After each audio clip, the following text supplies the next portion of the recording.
আমার আম্মু পাওয়া যাচ্ছে না। বগুড়ার ধুনুটে ভান্ডারবাড়ি ইউনিয়নে কিন্তু নৌকাডুবির ঘটনা ঘটেছে কিছু সময় আগে। সেখানে কিন্তু একজনকে এখনো নিখোঁজ দাবি করছে স্থানীয় লোকজন। এখনো কিন্তু একজনকে খুঁজে পাওয়া যাচ্ছে না। আমরা আমার আম্মু পাওয়া যাচ্ছে না। সবাই আসিছে, আমার আম্মু উঠতে পারেনি।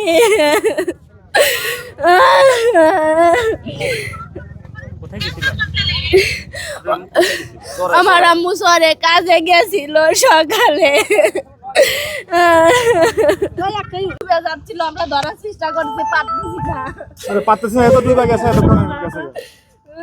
ওরা সবাই আতঙ্ক। সকালবেলা এই পার থেকে কিছু অসহায় মানুষ, দুস্থ মানুষ চরে জমি জমা ফসল হয়, কামলা দিতে গেছে, কিন্তু ওয়েদার হঠাৎ করে খারাপ হয়ে যাওয়ার কারণে কামলা দিতে পারে নাই। ওনারা আবার ছোট নৌকায় করে ব্যাক করতেছে, কিন্তু প্রথমতে আসছে ঝড় উঠে পড়ছে, তখন নৌকাটা ডুবে হয়। আমাদের এই যে ভান্ডারবাড়ি ইউনিয়নে বানিয়াচং এলাকায় একটি নৌকা ডোবার সংবাদ পাওয়া গেল। আমরা এসেছি, তাতে চালক সহ মোট 11 জন যাত্রী ছিল।